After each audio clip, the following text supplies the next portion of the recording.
Orang yang belajar Aristoteles pasti rasa sayang, bukan so sad.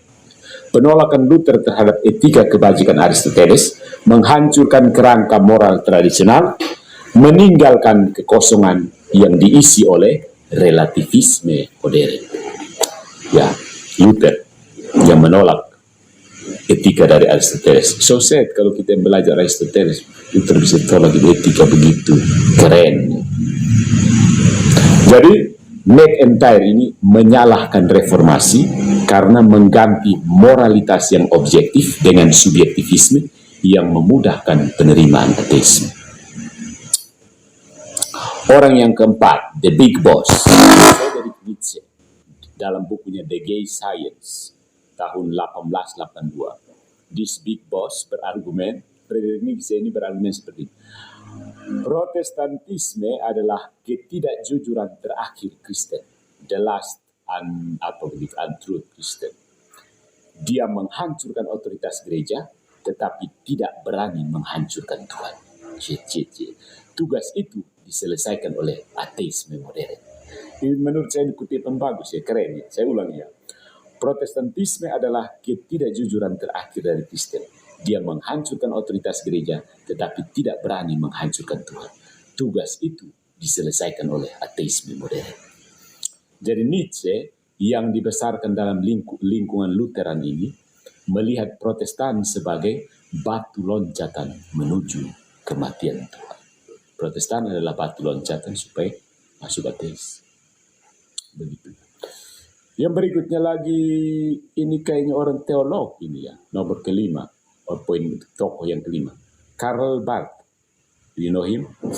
Dalam bukunya Church Dogmatics tahun 1932-1967, Karl Barth, teolog dia. Karl Barth ini berargumen seperti ini. Teologi liberal Protestan, tentu saja mungkin ada, kalau dia menyebut teologi liberal berarti ada teologi konservatif.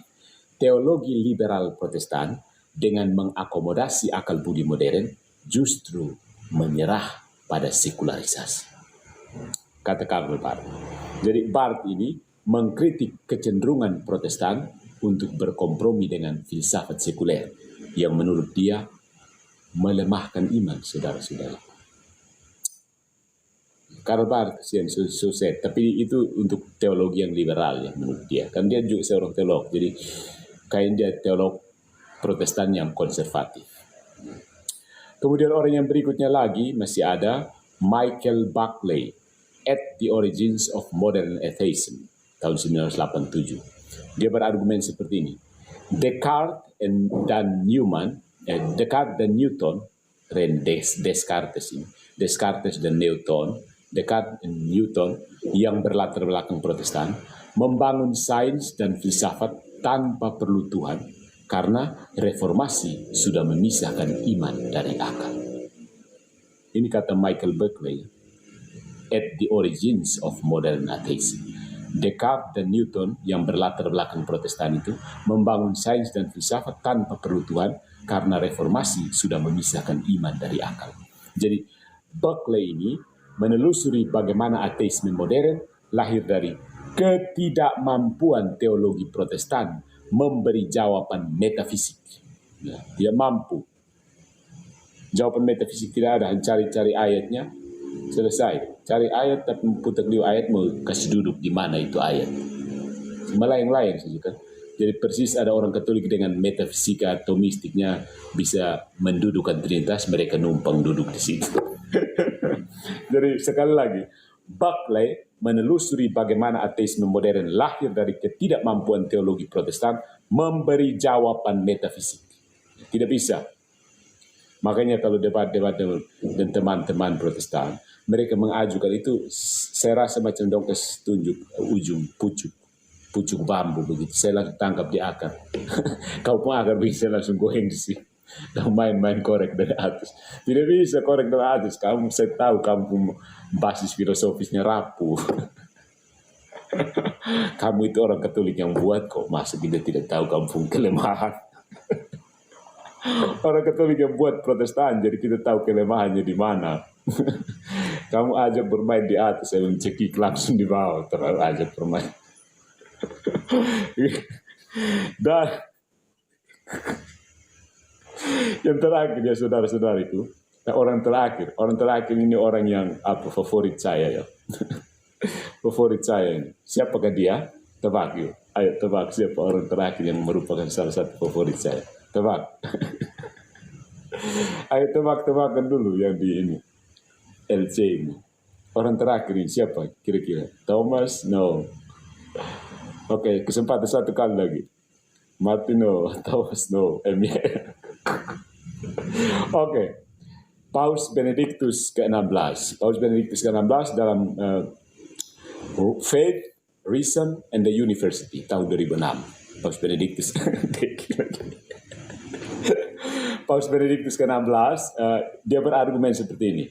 Paus yang dulu bernama Kardinal Joseph Ratzinger, dia orang Jerman, Luther pun kawan. Ya, Joseph Ratzinger, dia sudah paus. Dia berargumen seperti ini. Penolakan Luther terhadap sintesis Aquinas antara iman dan akal mengarah pada dikotomi yang memicu sekularisasi. Jadi, penolakan Luther terhadap sintesis Aquinas antara iman dan akal mengarah pada dikotomi yang memicu sekularisasi. Jadi, Paus sebagai seorang teolog, dia menyoroti bagaimana Protestantisme melemahkan fondasi rasional dari ini. Jadi Protestantisme itu buat jadi lemah. Kan? Beberapa kali video-video saya yang berisi ya semacam spekulasi besar, orang heran ini aneh, ini omong-omong son ada dalil, son ada data. Saya juga heran, kita omong begini kamu tidak mengerti kan sudah. Itu hanya omong kosong, ini hanya omong-omong, semana ada datanya di mana? Ya karena apa?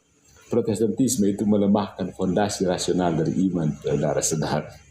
Imannya hanya soal skriptura doang. Jadi saudara-saudariku, saya pun ini sudah baterai semua habis. Sudah berefis, sudah jangan omong kosong banyak, nanti orang Protestan dong kejar kita.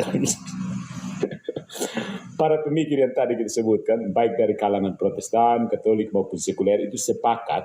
Ya tadi yang tokoh-tokoh itu bukan saja Protestan, bukan saja Katolik yang sentimen anti Protestan, bukan saja Protestan yang membanggakan Protestan, tapi juga dari sekuler.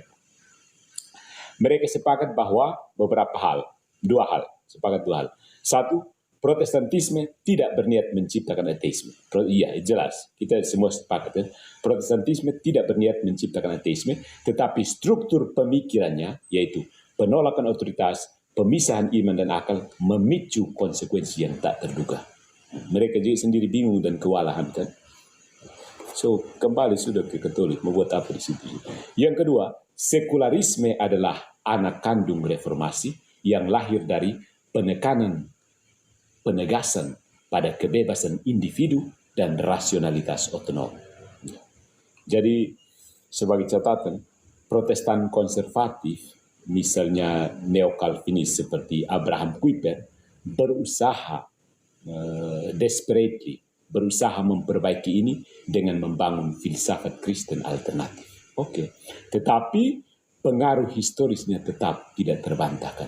Dunia modern yang sekuler adalah warisan tidak langsung dari reformasi. Ya.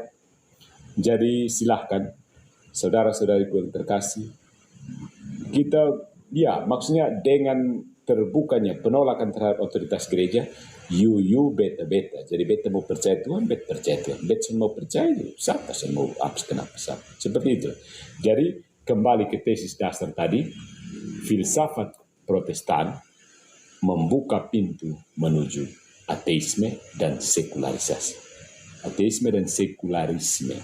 Karena proses sekularisasi dan ateisasi itu berlangsung di dalam Protestan. Ya. Jadi filsafat Protestan, pemikiran ala Protestan membuka pintu menuju ateisme dan sekularisme karena di dalam Protestan itu sendiri terjadi ateisasi dan sekularisasi. Sampai sini paham. Sampai jumpa di lain.